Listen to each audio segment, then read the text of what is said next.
everyone, how was you all? Welcome to my channel Learn English with Nida। आज जो मैं आपके लिए लेकर आई हूँ वो है जी अल्फ़ाबेट जी को लिखने का तरीका। अल्फ़ाबेट जी को लिखते वक्त हमारे दिमाग में ये बात आती है कि अल्फ़ाबेट जी को लिखना जो है वो बहुत ही ज़्यादा मुश्किल है। हालांकि ऐसी कोई बात नहीं है, अल्फ़ाबेट जी को लिखना बहुत ही ज़्यादा आसान है। अल्फ़ाबेट जी को अगर आप देखें तो अल्फ़ाबेट जी जो है वो लिखा जाता है कर्व्ड लाइन से, यानी कि अल्फ़ाबेट जी में हमें जिन जिन लाइंस की हेल्प से हम अल्फ़ाबेट जी को लिखते हैं वो है जी कर्व्ड लाइन है, और एक स्लीपिंग लाइन आ जाती है, और देन एक स्टैंडिंग लाइन बीच में आ जाएगी, वो भी छोटी सी आएगी स्टैंडिंग लाइन और छोटी सी आएगी इसके बाद जो है स्लीपिंग लाइन।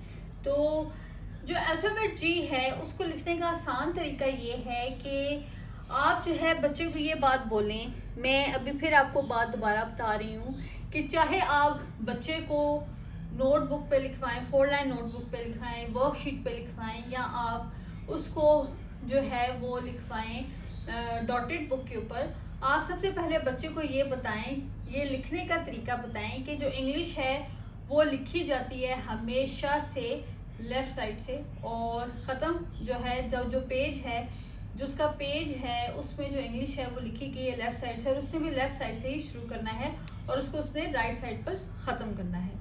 तो सबसे पहले अगर हम बात करें तो अल्फ़ाबेट जी की, तो अल्फ़ाबेट जी को जो है अगर हम लिखेंगे अल्फ़ाबेट जी को, तो जैसे कि ये आपको नज़र आ रहा है कि कर्व्ड सा एक बना हुआ है, ये कर्व्ड है बना हुआ, और ये कर्व्ड है बना हुआ, तो ये आपको बच्चे को लगेगा कि ये सी है। आपने बच्चे को ये बताना है कि ये जो कर्व्ड है, ये जो कर्व्ड लग रहा है, इस पे उसने सबसे पहले ट्रेस करना है, वो यहाँ पर लाएगा तो ये बन जाएगा सी, और देन उसके बाद वो थोड़ा सा ऊपर जो है जाएगा स्टैंडिंग लाइन की तरफ। ठीक है, ये जो स्टैंडिंग लाइन है ये यहाँ से इससे नीचे से जाना है, ठीक है, नीचे से जाएगा और फिर उसके बाद यहाँ पर स्लीपिंग लाइन को जोड़ देगा तो ये बन जाएगा जी। ठीक है, कई दफ़ा बच्चे जो हैं वो यहाँ से शुरू करते हैं, यहाँ से लिखते हैं और फिर यहाँ पर जो है वो उसको एंड करते हैं। ये गलत तरीका है। ये गलत तरीका इसलिए है क्योंकि जब बच्चा जो है बड़ा होगा, जब बच्चा बड़ी क्लास में जाएगा तो वो जब भी कैपिटल जी लिखेगा तो वो ऐसे ही लिखेगा, और ये गलत तरीका जो है बच्चों को सिखाने की बजाय अगर हम बच्चे को अच्छा और ठीक तरीका सिखाएंगे तो बच्चा आसानी से उसको सीख लेगा। जैसे कि मैंने आपको बताया कि अल्फ़ाबेट जी जो है वो लिखा जाता है, दोबारा से मैं बता देती हूँ, यहाँ से आप स्टार्ट करेंगे और फिर ये बन गया सी, और देन उसके बाद यहाँ पर छोटी सी लाइन लगाए और फिर देन उसके बाद इसको ऐसे कर ले तो ये बन जाएगा अल्फ़ाबेट जी। अल्फ़ाबेट जी को जो लिखने का तरीका है ये नहायत ही आसान है, जो कि मैंने आपको बताया है। जो लेज़ी बच्चे हैं, ठीक है, जैसे कि मैंने आपको मैं अपनी हर वीडियो में बताती हूँ कि जो नालायक बच्चा होता है उसे मैं लेज़ी बच्चा कहती हूँ, क्योंकि अगर आप नालायक बच्चे को, जो बच्चा ऐसा है जो कि बिल्कुल भी तवज्जो नहीं देता है, अगर आप उसको कहेंगे कि तुम नालायक हो या तुम ऐसे हो या तुम वैसे हो, अगर तो आप उसको बुरा भला कहेंगे तो बच्चा कभी भी नहीं चलेगा। बच्चे को चलाने के लिए जो है ज़रूरी ये है कि आप बच्चे को अप्रिशिएट करें, आप बच्चे को इनकरेज करें कि नहीं बेटा तुमने ठीक लिखा है। अगर बच्चे ने गलती की है तो आप बच्चे को डांटने की बजाय समझाएं कि नहीं बेटा तुम ये ठीक कर रहे हो, तुम ऐसे करो, ठीक है। और उसके बाद ये है कि अगर आप बच्चे को डांटते जाएंगे उसकी गलत बात के ऊपर तो बच्चा आपकी कभी भी बात नहीं सुनेगा, ठीक है।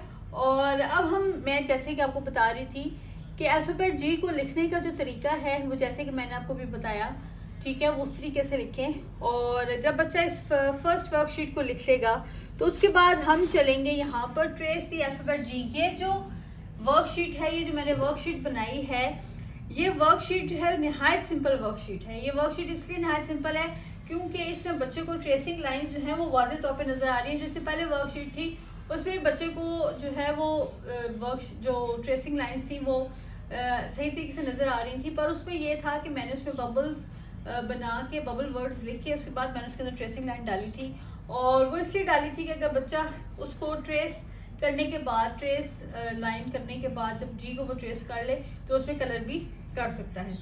अब जो है अल्फ़ाबेट जी जो है उसको लिखने का दोबारा से मैं आपको तरीका जो है वो बता देती हूँ। कई दफ़ा बच्चे जो हैं वो गलत तरीके से जी लिखते हैं। बच्चे जो हैं वो यहाँ से लिखना शुरू करते हैं इस लाइन से, और फिर उसके बाद वो यहाँ जाते हैं और फिर दैन उसके बाद इधर से लिखते हैं। ये तरीका गलत है। आपने बच्चे को ये बताना है कि बच्चे को जो जी है वो यहाँ से लिखना स्टार्ट करना है। पहले उसको कर्व सी बनाना है, देन उसके बाद उसको यहाँ पर छोटी लाइन को जो है जोड़ना है, देन उसके बाद इस लाइन को जोड़ना है, तो ये जी बन जाएगा। ये नहायत ही आसान तरीका है अल्फ़ाबेट जी लिखने का। उसके बाद हम चलते हैं आगे। आगे हम देखेंगे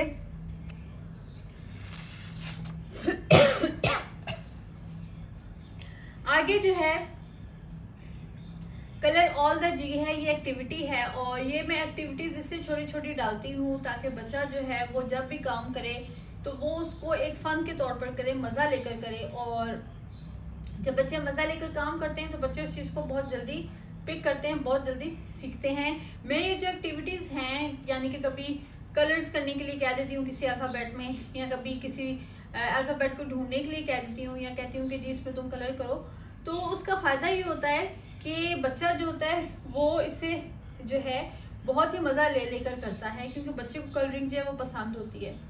तो दूसरा ये कि इन एक्टिविटी से बच्चा जो है एक तो जो है वो जो अल्फ़ाबेट्स होते हैं उसका जो उसको लिखने का तरीका तो वो सीखता ही है, साथ उसको जो है वो उसकी पहचान हो जाती है, उसके दिमाग में बैठ जाती है कि हाँ इसको ऐसे लिखना है इस अल्फ़ाबेट को। और कई दफ़ा जो है वो मैं एक एक्टिविटी में डाल देती हूँ कि जी आप जो है वो फ़िश है, फॉर एग्ज़ाम्पल पिछली जो एक्टिविटी थी उसमें मैंने फ़िश बनाई थी और मैंने कहा था कि फ़िश में कलर करें। तो इससे फ़ायदा ये होगा कि बच्चे को साथ साथ ये भी पता चलता जाएगा कि इस अल्फ़ाबेट से कौन कौन सी चीज़ें बनती हैं।